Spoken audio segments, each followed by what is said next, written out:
Law of conservation of linear momentum.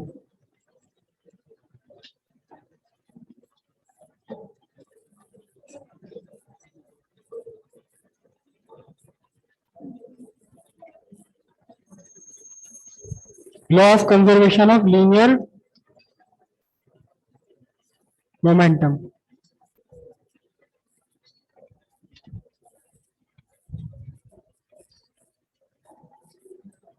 दो bodies हैं, u1 और u2 वेलोसिटी चाह रही हैं। m1 m2 इनके अपने मासेस हैं, और जो पीछे वाली बॉडी है इसकी वेलोसिटी ग्रेटर है आगे वाली बॉडी से। दोनों ने यहां टकराया और टकराने के बाद ये फिर से अलग हो गए। अब मास m1 और m2 की वेलोसिटी v1 और v2 हो गई। Here v2 is greater than v1। यहां u1 ग्रेटर देन u2 यहां। तो कंजर्वेशन ऑफ लीनियर मोमेंटम, सीधा सीधा फॉर्मूला हम लिखेंगे m1 u1 plus m2 u2 equals m1 v1 plus m2 v2। ये कंजर्वेशन ऑफ लीनियर मोमेंटम है। और ये कंजर्वेशन ऑफ लीनियर मोमेंटम केवल दो बॉडी के लिए नहीं है, एक सिंगल बॉडी के लिए भी है। एक सिंगल बॉडी के लिए भी है। एक ही सिंगल बॉडी यहां रखी हुई है, इसका मास है कैपिटल M, और ये बॉडी रेस्ट पर है। ये बॉडी रेस्ट पर है, इसका वेलोसिटी कितना है 0। अचानक ये बॉडी दो फ्रेगमेंट्स में टूट गई। इसमें से एक फ्रेगमेंट जिसका मास है m1 और दूसरा फ्रेगमेंट जिसका मास है कैपिटल M माइनस m1 अलग अलग हो गए।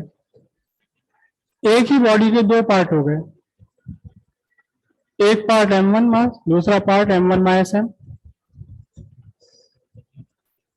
ये चल रहा है वेलोसिटी v1 से और ये चल रहा है वेलोसिटी v2 से। ये कंडीशन कहलाती है कोलिजन, टकराना दो बॉडीज का, दो बॉडीज का टकराना, कोलिजन। और ये स्प्लिट, एक बॉडी का टूट करके दो या दो से ज्यादा फ्रेगमेंट्स बन जाना।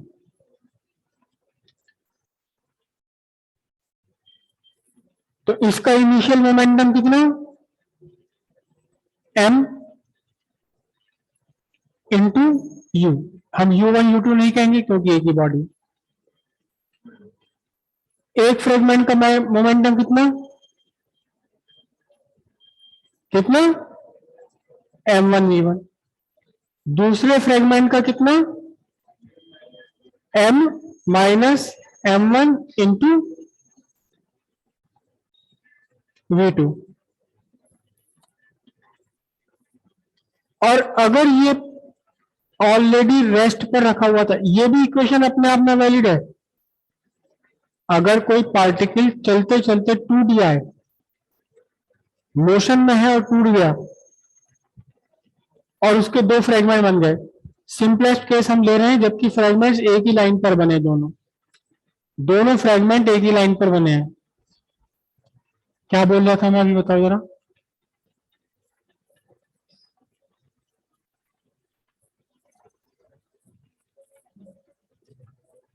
सिंपलेस्ट केस हम ले रहे हैं when the two particle are moving along the same straight line. दोनों पार्टिकल एक ही स्ट्रेट लाइन पर है।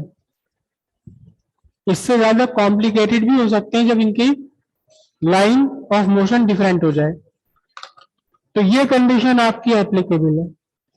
और बाय द वे टूटने वाला ऑब्जेक्ट, टूटने वाली बॉडी बाय द वे अगर रेस्ट पर है, रेस्ट पर है, तो फिर यहां u की वैल्यू क्या ले लोगे, 0, और आपके पास अब क्या बनेगा, m1 v1 plus m minus m1 into v2 equals 0।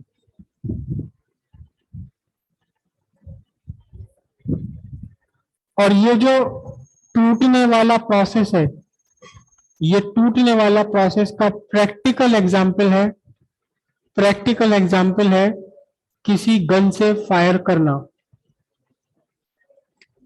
Fire from a gun, ये गन और यहां इसके अंदर ये बुलेट, इनिशियली दोनों के दोनों कैसे हैं, एट रेस्ट, दोनों का इनिशियल मोमेंटम कितना है, 0। फिर क्या हुआ, ट्रिगर ने स्ट्राइक करा,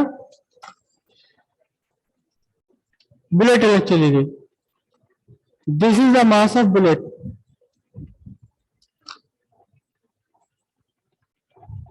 और ये गन पीछे को चली गई, मास ऑफ गन इज mg।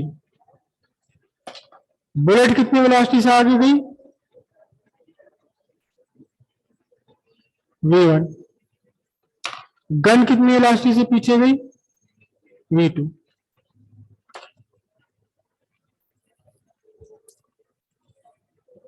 तो फायर से पहले, बिफोर फायर मोमेंटम 0 है,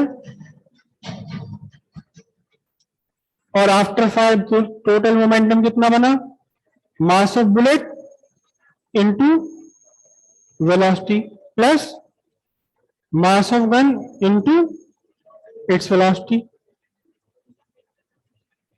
तो वेलोसिटी ऑफ गन कितना आएगा, minus mass of bullet divided by mass of gun into velocity of bullet.